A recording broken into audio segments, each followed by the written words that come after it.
3 swing states में voting खत्म हो गई है। जी हां, वो कौन कौन से स्टेट्स हैं, कौन कौन से राज्य हैं, ये रहे। एरिजोना में, मिशिगन में वोटिंग खत्म हो गई, विस्कॉन्सिन में भी वोटिंग खत्म हो गई है।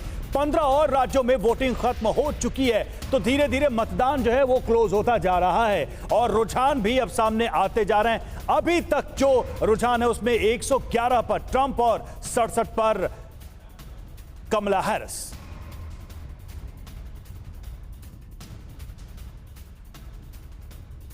तो देखिए, इस तरह से लगातार एक एक अपडेट सामने आ रहा है, रुझान को लेकर भी, मतदान को लेकर भी।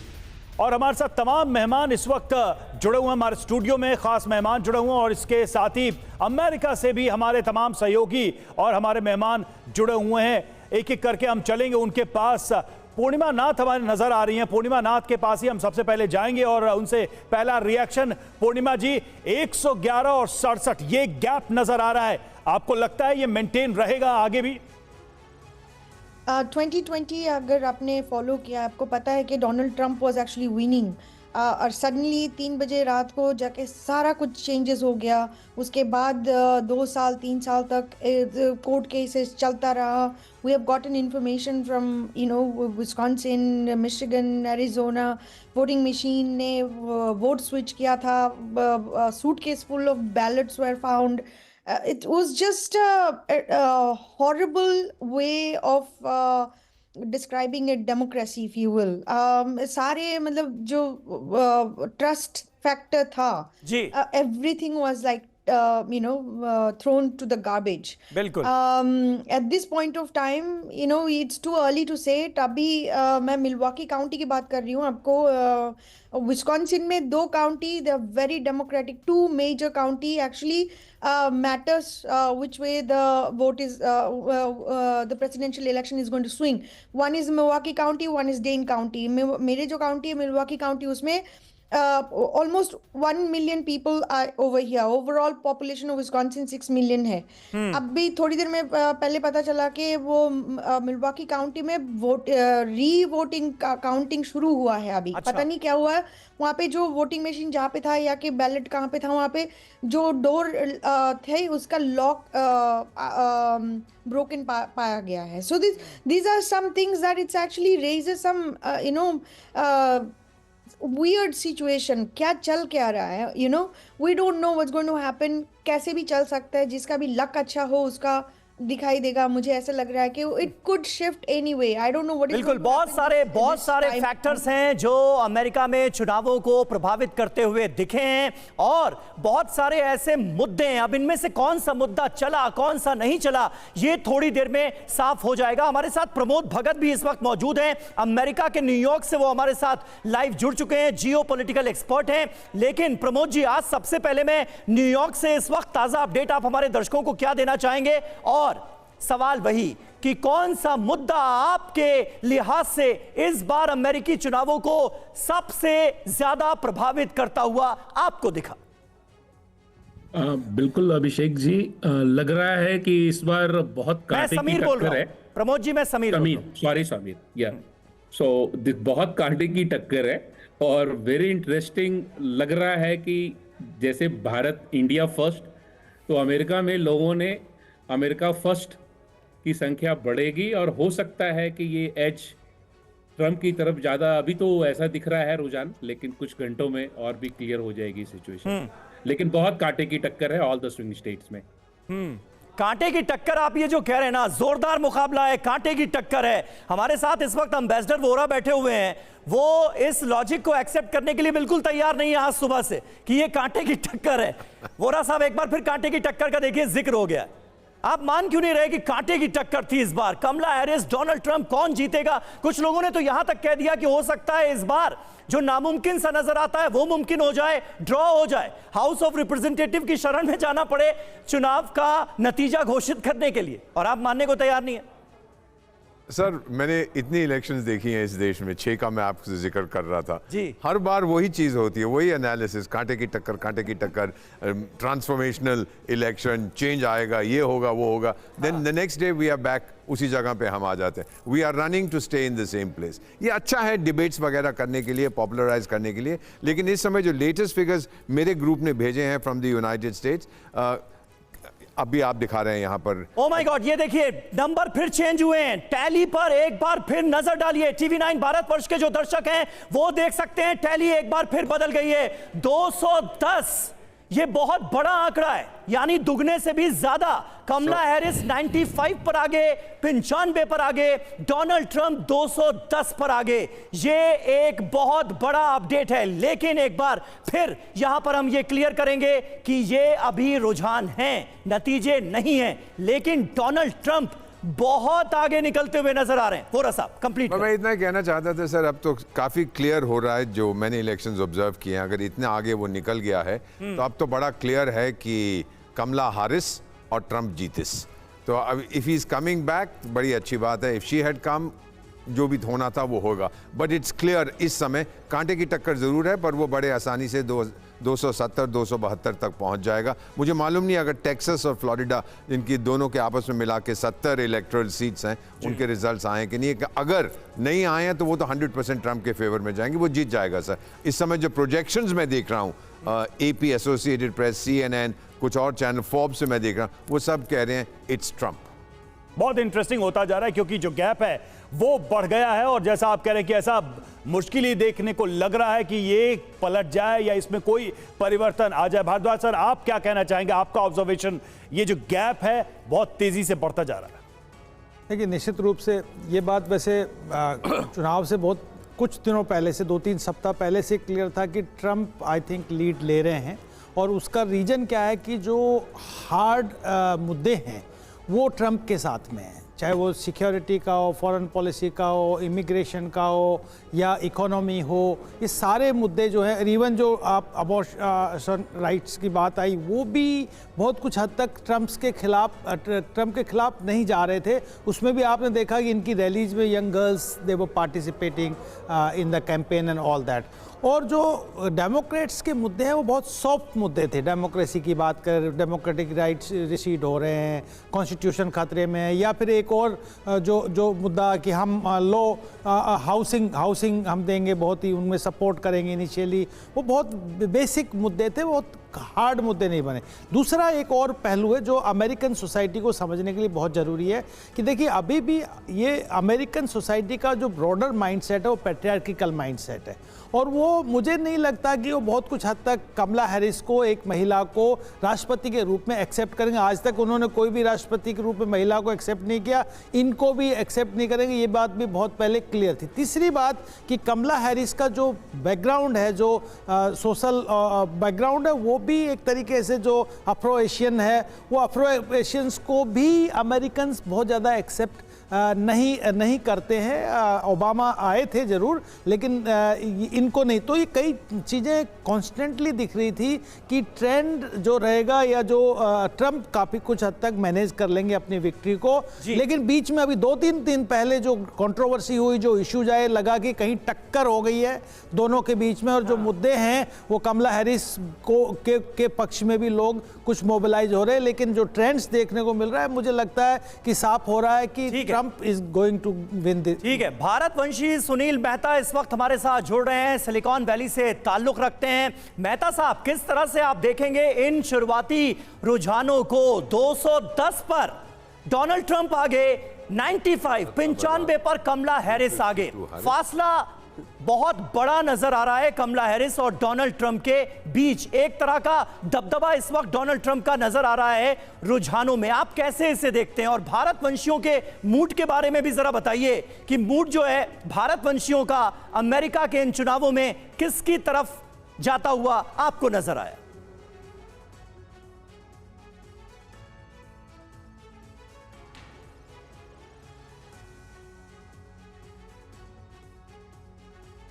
मेहता साहब, सुन पा रहे हैं आप मुझे? मेहता साहब तक लग रहा है हमारी आवाज नहीं पहुंच पा रही है। अचल जी, फिलहाल ये जो शुरुआती रुझान है, ये क्या कहानी कहते हुए नजर आ रहे हैं? क्योंकि फासला बहुत ज्यादा हो गया है। 270 इलेक्टोरल कॉलेज जीतने की जरूरत होती है उस कैंडिडेट को जिसे अमेरिका का राष्ट्रपति बनना है, और रुझानों में 210 पर डोनाल्ड ट्रंप आगे चल रहे हैं, 95 पर कमला हैरिस। देखिए, जो इनकी इलेक्शन प्रोसीजर या प्रोसेस का एक यूनिक जो पहलू है वो ये है कि विनर टेक्स द ऑल। छोटे शब्दों में अगर मान लीजिए किसी एक स्टेट में 54 सीट 54 इलेक्टर्स अगर वहाँ चुने जा रहे हैं और वहाँ पे डोनाल्ड ट्रंप को 50.1% या 15.08% वोट्स भी मिलते हैं, तो सारी की सारी सीट्स जो है, सारे के सारे इलेक्टर्स जो हैं उसकी फेवर में चले जाते हैं। एक बड़ा ही मेरे हिसाब से बहुत ही एक अजीब सा सिस्टम है।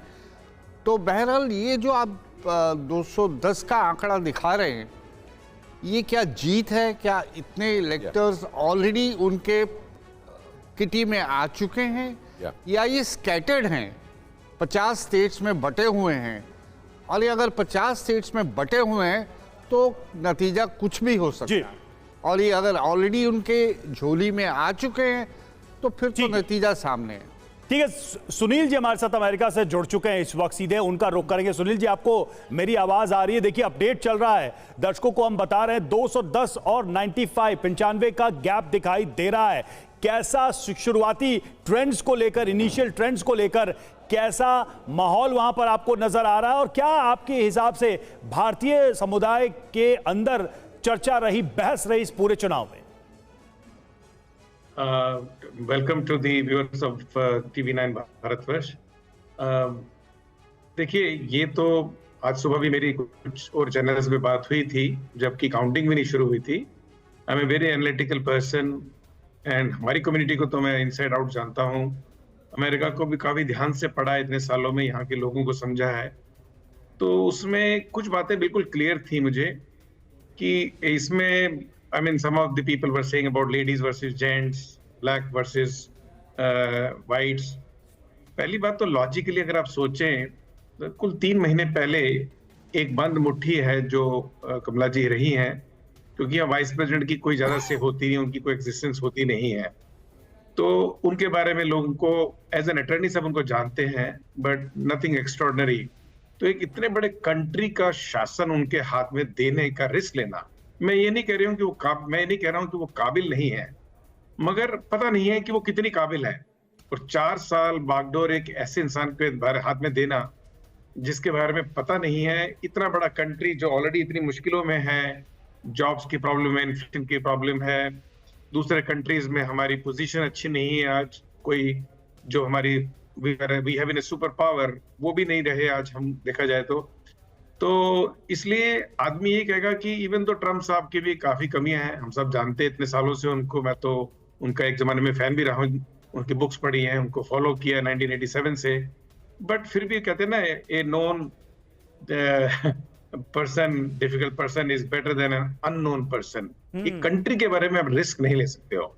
वो बहुत जरूरी था कि ट्रम्प एक बिजनेसमैन है, बड़े इंडिविजुअलिस्टिक आदमी है। Is my thinking has not a lot to do with हमारे रिलेशनशिप इंडिया के और अमेरिका के, वो तो हमेशा अच्छे रहेंगे, चाहे वो ट्रम्प आए, चाहे वो बाइडेन रहते, चाहे वो मैडम आती हैं, कोई भी आएगा, उनको इंडिया के साथ तो इनके पास ऑप्शन है नहीं। लेकिन सुनील जी, क्योंकि आप हमारे साथ अमेरिका से इस वक्त मौजूद हैं, थोड़ी देर पहले हम ये चर्चा कर रहे थे कि भाई भारतवंशियों का जो मूड है वो इस बार किसके फेवर में नजर आया, क्योंकि कमला हैरिस खुद भारतीय मूल की हैं।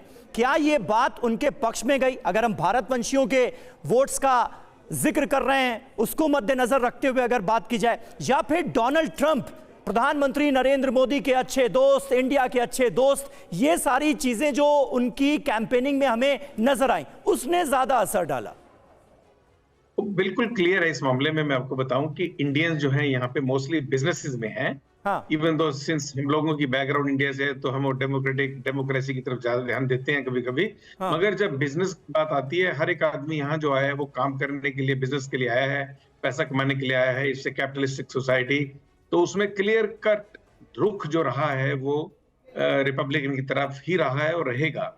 इवन दो डेमोक्रेटिक पार्टी ने इस बारी जो लास्ट सरकार रही है उसमें इंडियंस को काफी अच्छी जगह दी है, काफी ज्यादा पोजीशन दी गई हैं, तो उन्होंने भी उनको काफी रिझाया है। बट ओवरऑल देखा जाए तो हमारी कम्युनिटी जनरली डिवाइडेड है। जो थिंकर्स हैं, जो लेडीज ओरिएंटेड हैं, ये छोटी मोटी बातों को ध्यान देते हैं कि कमला जी जो है आदि इंडियन है, उन बातों का इस तरफ कोई मेरे ख्याल से वजन नहीं है। Community has been divided very clearly about between the two, because एक तरफ प्रमोद भगत जी, आपकी राय भी यही है भारत वंशियों को लेकर सुनील जी कि ये सुनील जी, भारतीयों की सोसाइटी नब्ज जो को है अच्छी अमेरिका तरह से में भारत वंशियों की ये भी डिवाइडेड नजर आई कमला हैरिस और डोनाल्ड ट्रंप को लेकर? मैं बिल्कुल एग्री करता हूं सुनील जी से। वैसे ही यहाँ है, डिवाइडेड है हमारी टीम यहाँ पे भारतीय। ये मुझसे और लेकिन नो डाउट ट्रंप की तरफ लोगों का रुझान इंडियंस का काफी बढ़ा है, क्योंकि भारत के साथ इनका रिलेशन पहले भी काफी अच्छा रहा है। लेकिन भारतीयों का बहुत ज्यादा जो अगर सपोर्ट रहा है तो मैं कहूंगा कि ट्रंप साइड में एज तो है। बाकी कम्युनिटी बटी हुई थी कुछ डेमोक्रेट्स में, क्योंकि हमारे यहाँ जो न्यू जर्सी स्टेट है डेमोक्रेट स्टेट है, तो यहाँ पे मोस्टली डेमोक्रेट्स का वोट जो है वो कमला जी को जाएगा। लेकिन अदर स्टेट जैसे पेंसिल्वेनिया हो गया, अदर हमारे स्विंग स्टेट। लेकिन भगत जी, इसकी असली वजह क्या मानते हैं आप? इसके कोर में क्या देख पाते हैं? ट्रंप के प्रति रुझान या झुकाव, आप इसकी वजह क्या देखते हैं?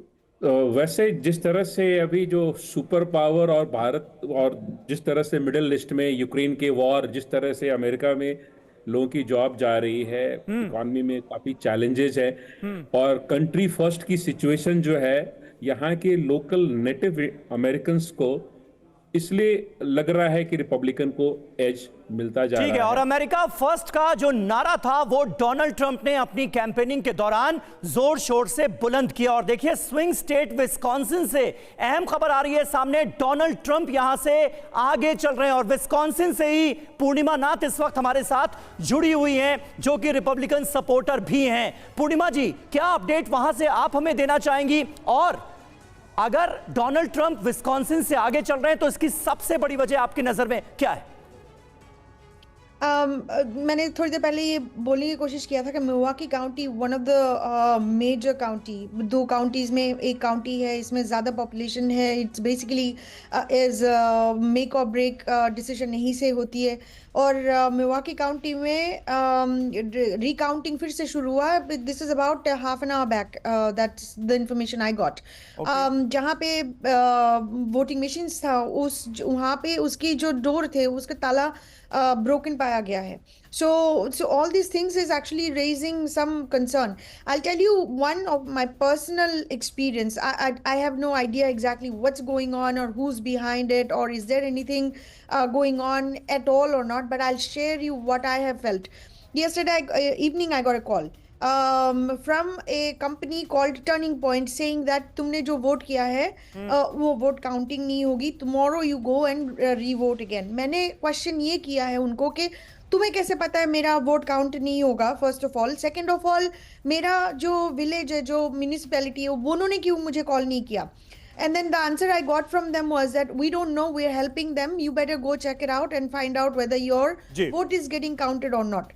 इनफैक्ट यहाँ से बैठने से पहले मैं जाके मेरे म्यूनिसिपैलिटी में जो वहाँ पे वोटिंग पोलिंग लोकेशन है वहाँ पे जाके मैंने क्वेश्चन पूछा है। I got a call from this person from this organisation, could you please take a look what's going on with my ballot.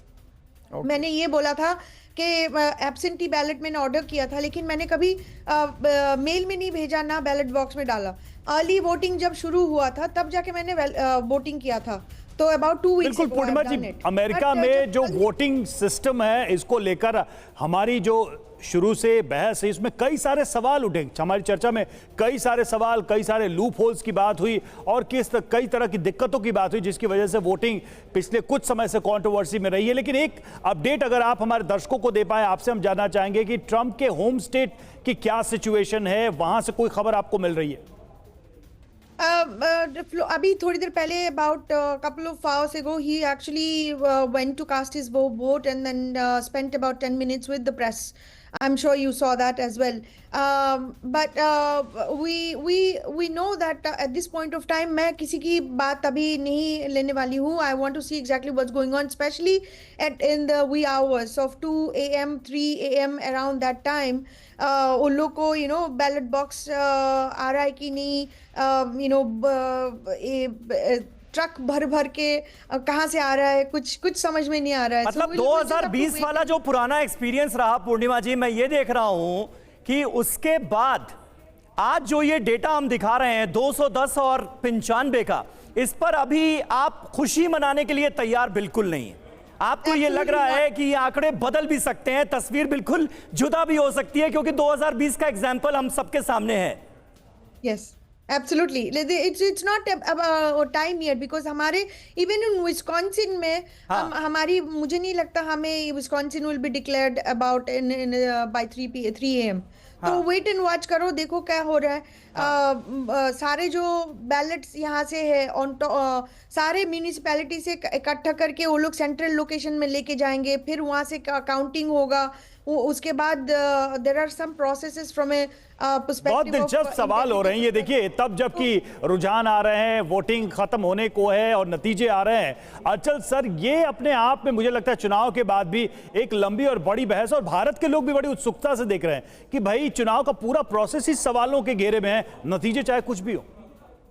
बिल्कुल, देखिए अगर आप कंपेयर करने पे आए तो हमारा सिस्टम, अब आप जब इतना डिटेल में आपने अमेरिकन सिस्टम को डिस्कस किया, जिसके बारे में पॉपुलर परसेप्शन शायद हिंदुस्तान में यह है कि बहुत ही परफेक्ट सिस्टम है, लेकिन आप जब गहराई में जानते हैं तो आप देखते हैं कि कितने लूपहोल्स हैं, कहाँ वहाँ उनकी फॉल्ट लाइन्स हैं, क्या क्या हो सकता है।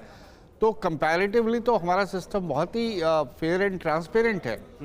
और आप इलेक्ट्रॉनिक वोटिंग मशीन, ये बात तो चुनाव आयोग ने हर प्रेस कॉन्फ्रेंस में कही है कि हमारा लूप होल्स नहीं है उस तरह के जिस तरह के बताए जाते हैं, और हमारा फिर भी पैरेलल एग्जांपल वहीं के ड्रॉ किए जाते हैं, अमेरिका के और यूरोप की कुछ कंट्रीज के। इंस्टीट्यूशनल अरेंजमेंट्स हैं हमारे पास, इलेक्शन कमीशन है, उसके बाद चेक्स एंड बैलेंसेस हैं, रेमेडीज हैं। और हारने वाला बोलेगा कि इलेक्ट्रॉनिक वोटिंग मशीन को टेम्पर कर दिया तो उसका कोई सबूत तो है नहीं, और वही पार्टी अगर जीत जाती है कहीं तो इलेक्ट्रॉनिक वोटिंग मशीन ठीक हो जाती है। तो वो एलिगेशंस को अगर आप छोड़ दें और एक बिल्कुल ही ऑब्जेक्टिवली देखें तो मुझे लगता है काफ़ी ही सिंप्लीफाइड, बहुत ही फेयर और ट्रांसपेरेंट सिस्टम है। नतीजे भी जल्दी आते हैं, और अगर कहीं थोड़ा बहुत डाउट होता है तो इलेक्शन कमीशन कॉल भी लेती है। नहीं तो क्या आप मानते हैं कि अगर अमेरिका में नतीजों के बाद एक बार फिर से कंट्रोवर्सी होती है, फिर से पूरे इलेक्टोरल प्रोसेस को लेकर बहस होती है, उसके लूप होल्स को पब्लिक डोमेन में ओपनली डिबेटेबल रखा जाता है, तो भारत के चुनाव आयोग, भारत के इलेक्शन कंडक्ट के लिए थोड़ा एक स्पेस बनेगा कि वो एग्जाम्पल कोट कर सकते हैं कि हम ये बात हमेशा से कहते रहे कि हमारा सिस्टम ज्यादा फेयर है, ज्यादा सिस्टमैटिक ऑर्गेनाइज्ड है, ज्यादा ही अगर देखा जाए तो प्रो पीपल है, जो कि जनता के हर डाउट को एड्रेस करता है। देखिए, मुझे नहीं लगता कि भारत इलेक्शन कमीशन या किसी के सामने हमें जस्टिफाई करने की ज़रूरत है। हाँ, आपका प्रोग्राम देखने वाले या इस बार अगर कोई हमारी पब्लिक क्लोजली ऑब्जर्व कर रही है और समझने की कोशिश कर रही है कि अमेरिका जैसी कंट्री में इलेक्टोरल प्रोसेसेस कितनी कॉम्प्लिकेटेड, कितनी फ्लॉड हो सकती है, तो उन्हें खुद समझ में आना चाहिए कि हम कितने इस मामले में हम कितने बेहतर स्थिति में हैं कि कम से कम जो हमारे रिजल्ट्स आते हैं उसमें और वो भी कॉम्प्लिकेशंस नहीं है, सिंपल सिस्टम है, first pass the post system. तो थोड़ा बहुत अगर इसमें कोई डिबेट हो सकती है कि ये सिस्टम ठीक है या नहीं है, प्रोपोर्शनेट रिप्रेजेंटेशन होनी चाहिए या नहीं होनी चाहिए। बोरा सर कुछ ऐड करना चाह रहे हैं इसमें? जी बोरा सर। सर, ये अभी तो हम लोग बातचीत कर रहे थे कि अब लगता है कि व्हाइट हाउस में भारतीय मूल की महिला नहीं होगी, but if I may digress for 30 seconds, ना भूलें कि नंबर 1 ऑब्जर्वेटरी सर्कल, जो वाइस प्रेसिडेंट का ऑफिशियल रेजिडेंस है वॉशिंगटन डीसी में, एक हिंदू महिला अब वहां जा रही है, जेडी वैंस की पत्नी, जिसका नाम है उषा चिलिकुरी वैंस। ये आंध्र प्रदेश से हैं, कम्मा कम्युनिटी से संबंध रखते हैं, उन्हें वैदिकी लोग भी कहते हैं, जो वेद में विश्वास करते हैं। और जब इनका विवाह हुआ था तो एक पंडित जी वहां पर मौजूद थे, और हो सकता है 4 साल के बाद JD Vance will be a candidate for president and then we'll have a Hindu lady in the White House. हो सकता है, I don't know, I can't predict. ठीक है, लेकिन अभी जिन लूपहोल्स का हम जिक्र कर रहे थे पूर्णिमा जी, हेल्प अमेरिका वोट एक्ट 2002 में इस एक्ट के पास होने के बाद उम्मीद तो यही थी कि जितने लूपहोल्स हैं उनको दुरुस्त कर लिया जाएगा और 2024 में इन सारी बातों को हमें डिस्कस नहीं करना पड़ेगा। लेकिन हो तो इसके बिल्कुल उलट रहा है।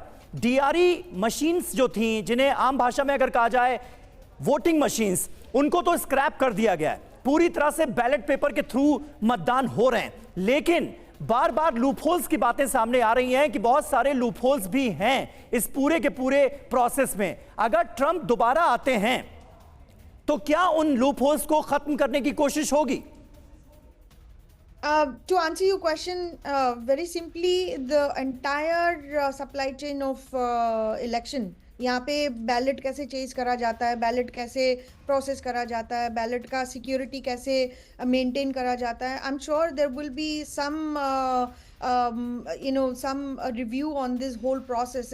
And जो मैंने पहले भी बोलने की कोशिश किया था, जॉर्जिया में डेमोक्रेट पार्टी ने जॉर्जिया को सू किया था in order to make sure that there is no surveillance on the ballot boxes, unmanned ballot boxes. मुझे एक बात बताइए, आपके अंडरस्टैंडिंग से कुछ जाने या ना जाने कुछ समझ में आ रहा है कि ना आ रहा है, मुझे एक बात बताइए, कोई लेमैन आदमी भी बोल सकता है अगर कोई बैलेट बॉक्स है कहीं पे रखा हुआ है, वो अनमेंड है, उसमें सर्वेलेंस लगाने में किसको आपत्ति हो सकता है? उसी को आपत्ति हो सकता है जो वहां पे चीट करना चाहते हैं, है ना? तो इसी तरीका से कैलिफोर्निया में अगर अभी at this point of time asking for a voting driver's licence to verify your identity is a illegal thing. वो आप पूछ नहीं सकते, आपको वेरीफाई नहीं कर सकते आप कौन हो, कैसे वोट कर रहे हो, you know it's illegal to ask even for a voter ID. आप वर्जीनिया को देखो, Democrat party sued Virginia to make sure that the Virginia voter rolls are not cleaned off of the non-citizens. यानी आप देखो India में जो घुसपैठिया आ रहे हैं, ये रोहिंग्या, बांग्लादेशी, जो भी they are coming and taking fake Aadhaar cards, pan cards, vote कर रहे हैं। और at this point of time India में शायद 20, 30, 40 million illegals are settled in border states। आपको कैसा लगेगा वो लोग आपके सीएम चूज करे, आपके प्रधान? नहीं, लेकिन इतने सारे फ्लॉज, इतने सारे लूप होल्स, इनका जिक्र अभी करना क्या मुनासिब है पूर्णिमा जी? जब आपकी तरह कोई रिपब्लिकन सपोर्टर ये बातें उठाता है, वो भी ऐसे वक्त में जबकि नतीजे आने वाले हैं, तो हमें वो पिछले चुनाव याद आ जाते हैं कि पिछले चुनाव के दौरान क्या क्या हुआ, किस तरह की हिंसा हुई, किस तरह से रिपब्लिकन सपोर्टर्स जो हैं, डोनाल्ड ट्रंप के सपोर्टर्स जो हैं, वो सड़कों पर उतर आए, जमकर हिंसा का दौर अमेरिका ने ऐसा देखा जैसा इससे पहले कभी नहीं देखा था। तो ऐसे कोई आसार तो नहीं है अगर डोनाल्ड ट्रंप के फेवर में ये नतीजे नहीं जाते हैं तो? और एक्चुअली उनके फेवर में ये नतीजा जाएगा तो this country is going to burn.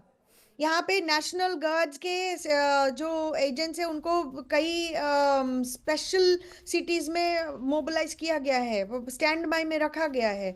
And specially speaking this is going to be turning out a massive riots in the democrat city ना। अगर डोनाल्ड ट्रंप के they actually declare Donald Trump as the winner, you see the next thing is going to be this country is going to be burning from every angle, and it's not us right winger जैसे हमारे जैसे लोग नहीं करेंगे, कुछ वही लोग कर रहे हैं जो बोर्डेड। मतलब आप ये कह रही हैं कि डोनाल्ड ट्रंप के समर्थकों ने उनकी हार के ऐलान के बाद जो पिछले चुनावों के नतीजों के बाद किया, वो अब डेमोक्रेट्स कर सकते हैं, डेमोक्रेट सपोर्टर्स कर सकते हैं?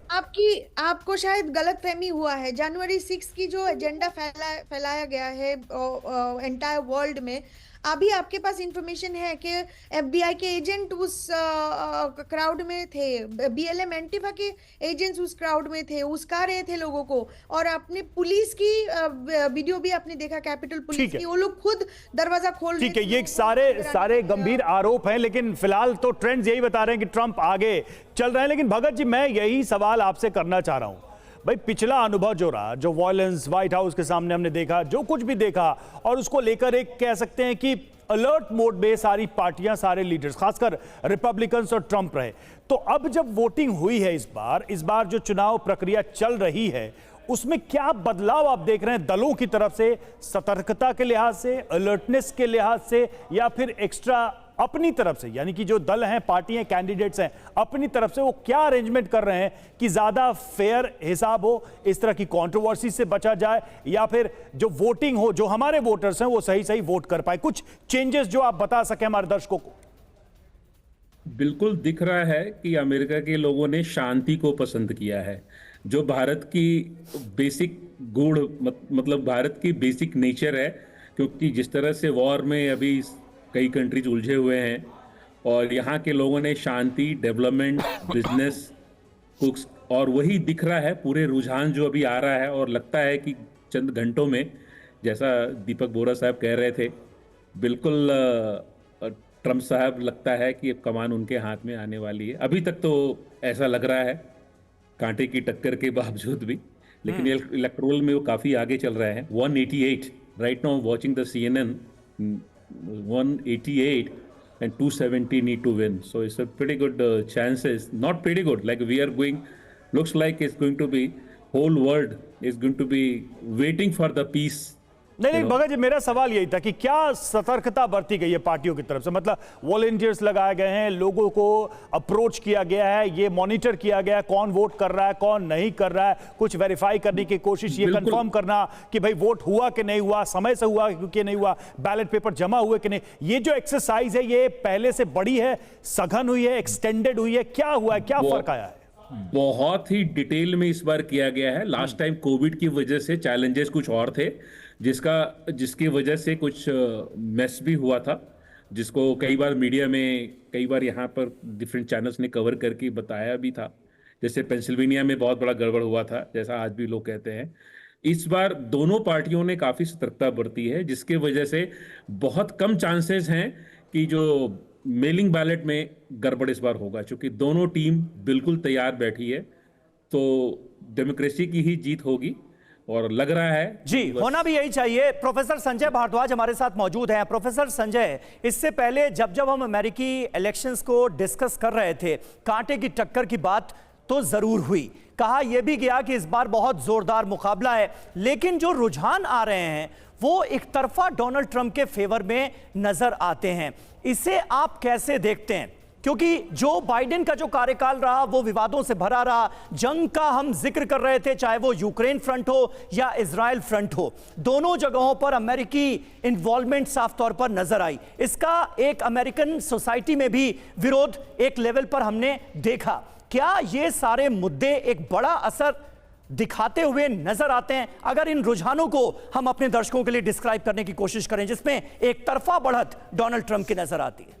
देखिए, मैं अगर रिजल्ट्स और रुझान की बात करता हूं तो मैं पहले से देख रहा था कि डेफिनेटली इनकम्बेंसी फैक्टर है। कमला हैरिस का जो वाइस प्रेसिडेंट का कार्यकाल रहा है वो बहुत अच्छा, कोई परफॉर्मेंस उन्होंने एक्स्ट्रा ऑर्डिनरी कोई ऐसा काम नहीं किया। और डोनाल्ड, और आप ये देखिए कि जो बाइडेन की कैंडिडेसी को हटा के इनको लाया गया, यानी वो भी बहुत कुछ सक्सेसफुल नहीं रहे अपने टेन्यूर में। तो ये बात तो आप मान के चलिए कि डोनाल्ड ट्रंप बहुत पहले से इसकी प्रिपरेशन कर रहे थे। 2020 का इलेक्शन वो इसलिए नहीं मैनेज कर पाए कि उनके भी कई फैक्टर्स थे। और देखिए, एक और फैक्टर जो अमेरिकन इलेक्टोरल पॉलिटिक्स में रहता है कि कई बार पॉपुलर वोट्स जो हैं वो टेक्निकल इश्यूज हैं। पॉपुलर वोट्स होते हुए भी आप इलेक्टोरल वोट्स में आप हार जाते हैं और रिजल्ट्स किसी दूसरे पक्ष में चले जाते हैं। लेकिन एक और मैं बात कहना चाहता हूं यहाँ पे कि 2020 में डोनाल्ड ट्रंप खुद राष्ट्रपति थे और तब चुनाव लड़े थे, वो उनको डिफीट हुआ। लेकिन इस बार वो पूरा 4 साल बहुत कॉन्शियसली, एक्टिवली उनके जो समर्थक हैं वो पूरा अपने पुरजोर से, और मुझे लगता है कि ये इलेक्शन में काफ़ी कुछ हद तक रिपब्लिकन अलर्ट रहे हैं। और उन्होंने ऐसे मुद्दे जो कोर इश्यूज हैं, जो सेंटिमेंटल है, जो डेवलपमेंटल इश्यूज हैं, इकोनॉमिक इश्यूज हैं, माइग्रेशन का इशू है, सिक्योरिटी के, उन इश्यूज को फ्रंट पे रख के चुनाव लड़ा है और ये रिजल्ट दिख रहे हैं। और सबके कोर में ट्रंप ने अमेरिका फर्स्ट का नारा दे दिया है कि इश्यूज सारे रहेंगे लेकिन अबव सबके अमेरिका रहेगा। सुनील जी, मैं आपके पास आ रहा हूं। मैं ये समझना चाह रहा हूं कि क्या अमेरिकन वोटर्स जो हैं युद्ध का और बाकी, देखिए इस बीच एक और अपडेट है, 115 देखिए अपडेट करते दर्शकों को, हमारे साथ मेहमान जुड़े उनको भी, 115 इलेक्टोरल पे आगे चल रहे हैं डोनाल्ड ट्रंप। 115 ये आंकड़ा देखिए, ये गैप बढ़ता जा रहा है। और 95 पे कमला हैरिस, 210 पे डोनाल्ड ट्रंप है, 115 इलेक्टोरल से आगे चल रहे हैं ट्रंप। 115 का अंतर गैप है, काफी बड़ा मार्जिन है। सुनील जी, सवाल मेरा यही था कि क्या अमेरिकन जो इकोनॉमिक सिस्टम है, बिजनेस क्लास है, क्या वो थक गया था भार उठाते उठाते, बोझ उठाते उठाते? इतने सारे जंग चल रहे हैं, इतनी सारी युद्ध चल रहा है, इतना सारा पैसा बाहर जा रहा है अमेरिका से। क्या ये एक बड़ा फैक्टर रहा है इस पूरे चुनाव के दौरान, जिसको अंदर ही अंदर जो है बिजनेस क्लास या फिर जो लोग वहां पर रह रहे हैं और टैक्स पेयर्स है वो महसूस कर रहे थे? इसको आप कैसे देखें कि इसको कई बार विषय को लाया गया कि युद्ध एक बड़ा कारण है और ट्रंप की तरफ लोग देख रहे हैं कि शायद उनके आने से युद्ध बंद हो और यह भार कम हो जाए। देखिए, युद्ध का तो जरूर एक बहुत इंपॉर्टेंट रोल रहा है। आपके सामने आज हम लोग 2 साल से यूक्रेन में बैठे हुए हैं, इसमें कोई शक तो है नहीं कि अमेरिका की इन्वॉल्वमेंट उसमें क्लियर थी। और आज तो हम यूक्रेन के बारे में बात भी नहीं कर रहे हैं। अब आपके सामने इसराइल के ऊपर अटैक हुआ, इसराइल के साथ अटैक हुआ, वो ईरान ने अटैक किया, उसमें भी हमारी इवन जो हमारे बड़े अच्छे फ्रेंड रहे हैं इसराइल जनरली, वो भी हमारी नहीं सुन रहे हैं। तो इससे जो है ना कमजोरी साफ नजर आने लगी है कि तो पैसा तो जा ही रहा है और हमारी इन्वॉल्वमेंट है, प्लस हमारी जो एक सुप्रीमेसी रही है अमेरिका की पूरी दुनिया में, वो काफी घटती चली जा रही है। और दूसरी तरफ अगर आप देखें तो चाइना और रशिया कर रहे हैं, सऊदी अरेबिया और ईरान अलाइन कर रहे हैं। इंडिया तो एक नॉन अलाइन कंट्री है, उसकी बड़ी अलग जगह है, तो इसलिए nothing to worry about that part. इस बात का डेफिनेटली एक इम्पैक्ट रहा है, बट मेनली जो आपने बोला यहाँ पे इन्फ्लेशन वो बहुत बड़ा फैक्टर है। आज हम लोग ऑलमोस्ट 37 ट्रिलियन डॉलर, मेरे ख्याल से जन्म जन्मांतर तक भी अगर हम पैसा बराबर करने की कोशिश करें तो ये कंट्री को डेट से निकलने में बहुत बुरी हालत हो जाएगी। तो वो भी एक बहुत बड़ी परेशानी है। तीसरा ये है कि लीडरशिप, आप जब लीडरशिप में देखें तो मतलब लेट्स एक्सेप्ट इट, मैंने पहले भी जैसा आपसे कहा कि कमला हैरिस जी जो है वो एक वाइस प्रेसिडेंट है। यहाँ पे एक वाइस प्रेसिडेंट एक टोकन होता है जिसकी कोई बहुत एग्जिस्टेंस नहीं होती, सिर्फ वो प्रेसिडेंट इन वेटिंग होता है एक तरीके से। इसलिए जनरली वाइस प्रेसिडेंशियल कैंडिडेट भी लिया जाता है, वो बड़ा ही मामूली सा कमजोर सा लिया जाता है। लास्ट टाइम तो कमला जी एक तरीके से तो उनकी ऑपोजिट थी बाइडेन साहब की, मगर because of her advantage of being a black, because of being a minority, because of being a women. तो सुनील जी, आपने लीडरशिप की बात की तो एक सवाल मैं इसी में जोड़ देता हूं आपसे कि क्या बाइडेन और कमला हैरिस के कमजोर होने की वजह से ट्रंप चॉइस बन रहे हैं, या फिर ट्रंप अपने आप में काफी मजबूत है जिनके सामने ये लोग टिक नहीं पा रहे? मतलब अगर लीडरशिप के कंपैरिजन की ही बात कर रहे हैं आप, तो मैं अगर ये सीधे सवाल पूछ दूं, उनका कमजोर होना ट्रंप का मजबूत होना, या ट्रंप वाकई में स्ट्रांग थे, मजबूत थे अपने मुद्दों को लेकर? आपने जो सवाल पूछा उसी में आपने जवाब भी दे दिया। दोनों ही बातें क्लियर कट है कि जो बाइडेन तो प्रेसिडेंशियल कैंडिडेट होने लायक थे ही नहीं, उनको पहले से ही बाहर चले जाना चाहिए था। He took a long time to come in. और कमला हैरिस जो है, मैंने जैसे पहला बोला, एक बंद मुट्ठी रही है जिनके बारे में कुछ खास पता नहीं है, कैलिफोर्निया में अटर्नी रही हैं, तो उससे हम उनको अमेरिका की बागडोर मतलब जो यहाँ के लोग देंगे बहुत मुश्किल है। और ट्रंप की लीडरशिप के बारे में क्लियर है। मैं नहीं कह रहा हूँ कि ट्रंप जाके अगले दिन यूक्रेन की बात जीत जाएंगे या इजराइल को सॉल्व कर लेंगे, मगर उनकी एक पर्सनैलिटी है। तो कुछ मामले में मैं उनको कंपेयर करता हूँ हमारे प्रधानमंत्री साहब से, मोदी जी से। वो उन्होंने कहा भी है कि I will go and meet the two parties and try to resolve it, bring them on to the table and find a solution to it. जी, और वो ऐसा कर भी सकते हैं। ठीक है, बिल्कुल बिल्कुल सुनील जी बने रहे आप हमारे साथ। वोरा साहब, लेकिन जब हम युद्ध का जिक्र कर रहे हैं, जब हम इजराइल फ्रंट का जिक्र कर रहे हैं, यूक्रेन फ्रंट का जिक्र कर रहे हैं, तो क्या बात इस पर भी होनी चाहिए कि गाजा को लेकर जो स्टैंड कमला हैरिस का था, अगर ये जो रुझान हम ऊपर अपने दर्शकों को दिखा रहे हैं ये नतीजों में तब्दील होते हैं, डोनाल्ड ट्रंप की अगर जीत होती है, तो क्या एक रीजन के तौर पर हम इसे भी देख सकते हैं कि गाजा को लेकर कंपैरेटिवली सॉफ्ट स्टैंड लेती नजर आई कमला हैरिस, जबकि डोनाल्ड ट्रंप का जो स्टैंड था वो बहुत सख्त था, पूरी तरह से इजराइल के फेवर में था? ये बहुत अहम प्रश्न आपने पूछा है सर। ये तो आप जानते हैं कि जो यहूदी लॉबी है, जूइश लॉबी, वो अमेरिका में बहुत तगड़ी है, उनके पास आर्थिक ताकत बहुत है और उनकी लॉयल्टी पहले इजराइल को है और उसके बाद टू द यूनाइटेड स्टेट्स, या डिवाइडेड लॉयल्टी, डुअल सिटीजनशिप जो भी है।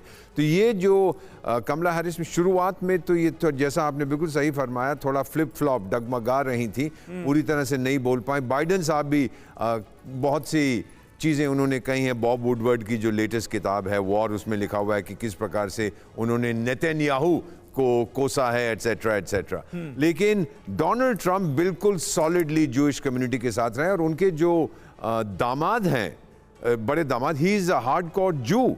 उनकी बेटी ने कन्वर्ट किया था, उसका नाम मैं भूल रहा हूँ, उसकी बेटी का भी याद आ जाएगा। She converted to Judaism.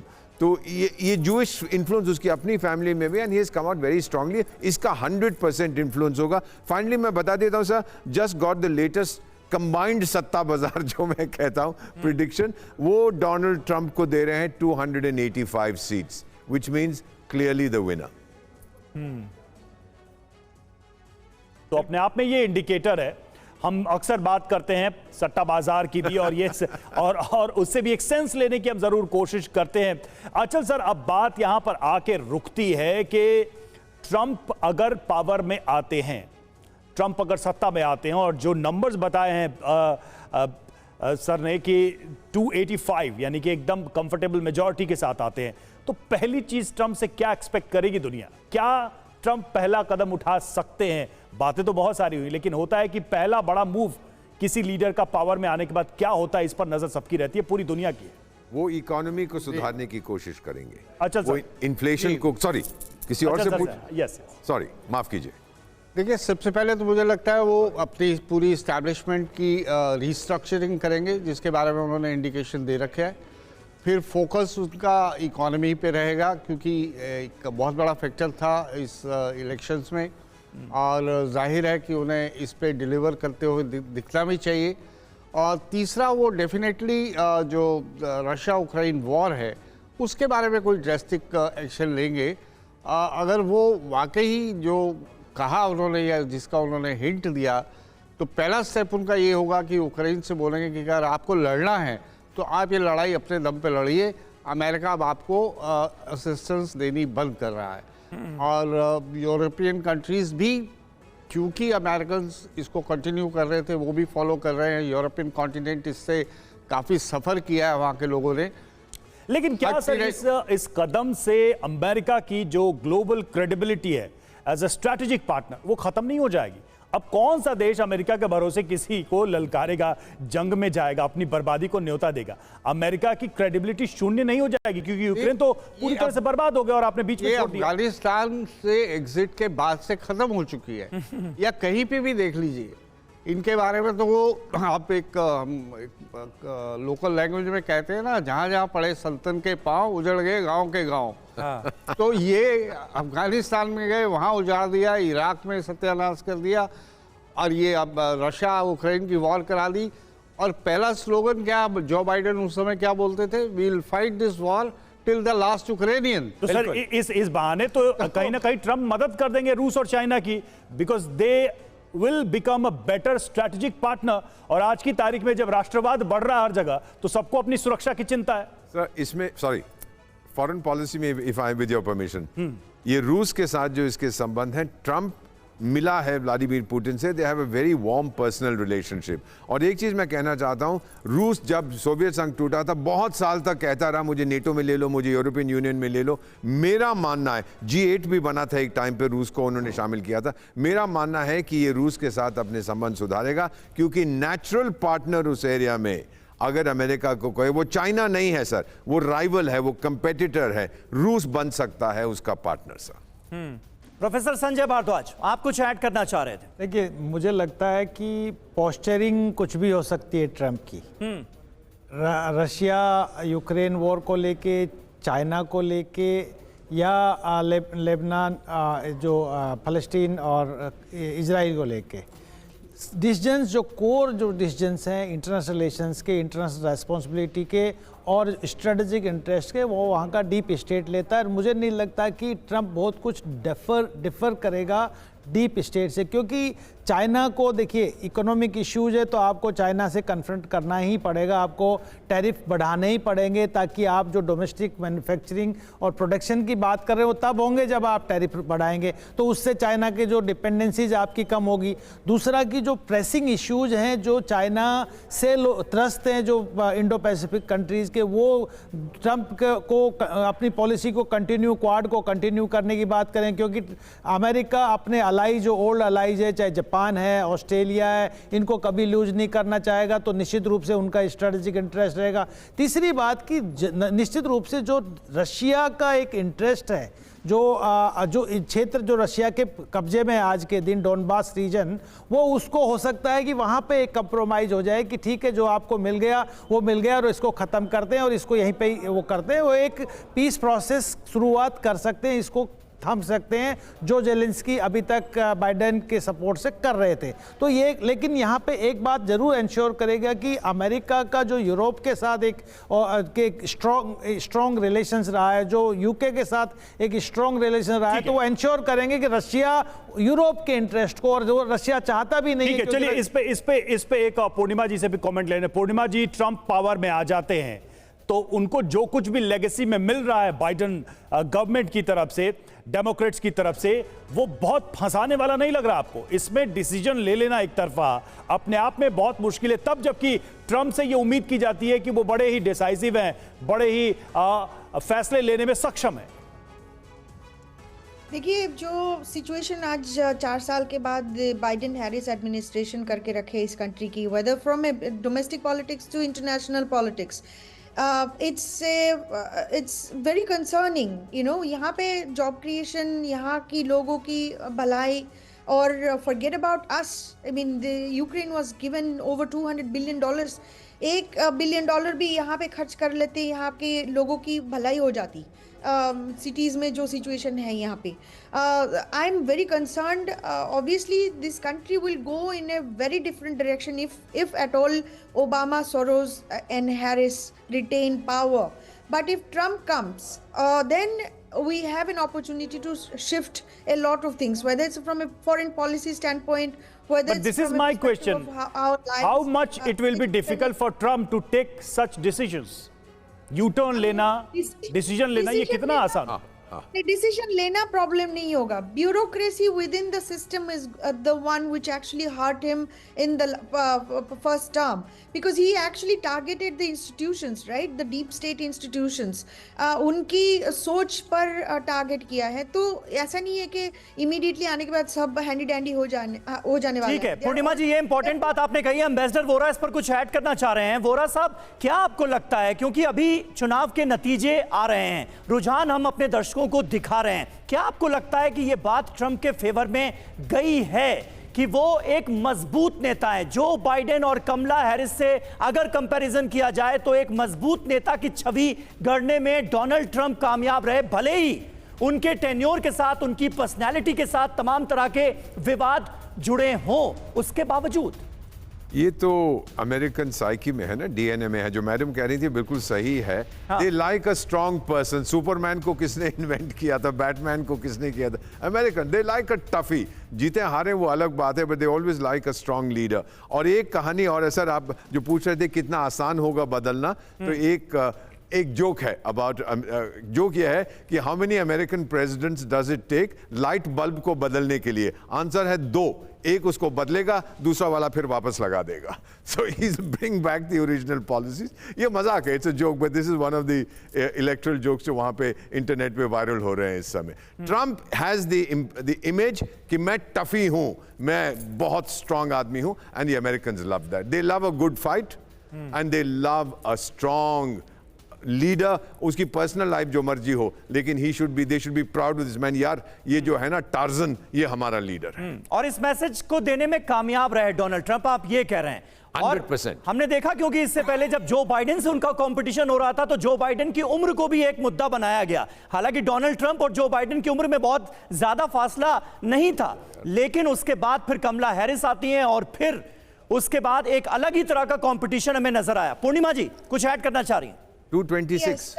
बोरा जी एक बात बोले कि जस्ट वेरी शॉर्टली, उन्होंने पर्सनल लाइफ की बात कर रहे हैं कि नॉर्मल लोगों के लिए वो पॉलिटिशियन की पर्सनल लाइफ में हमें कोई इंटरेस्ट नहीं है। हमारी जो एनर्जी प्राइस है, गैस प्राइस है, हमें जो $4 देना पड़ रहा है गैस के लिए, $3.50 देना पड़ रहा है एक बोतल दूध के लिए, eggs are about $3 over here. These are hurting people like us, normal working class people. उनका पर्सनल लाइफ में कितने शादी किए, किनके साथ वो रिश्ता बना रहे, we have nothing to do with that. ठीक है, लेकिन वो चुनाव में मुद्दा बनाया गया और उस पर बड़ी लंबी बहस हुई, बड़ी कंट्रोवर्सी हुई, और देखिए डोनाल्ड ट्रंप खुद उस पर सफाई देते नजर आए, तो इसको हम हटा नहीं सकते। अमेरिका के चुनाव में इसका रिफ्लेक्शन दिखा है, और खुद ट्रंप को आना पड़ा उस पर सफाई देने के लिए। तो ऐसा हम इजीली उसको हटा दें कि भाई इसका कोई फर्क नहीं पड़ता, ये कहना थोड़ा मुश्किल है।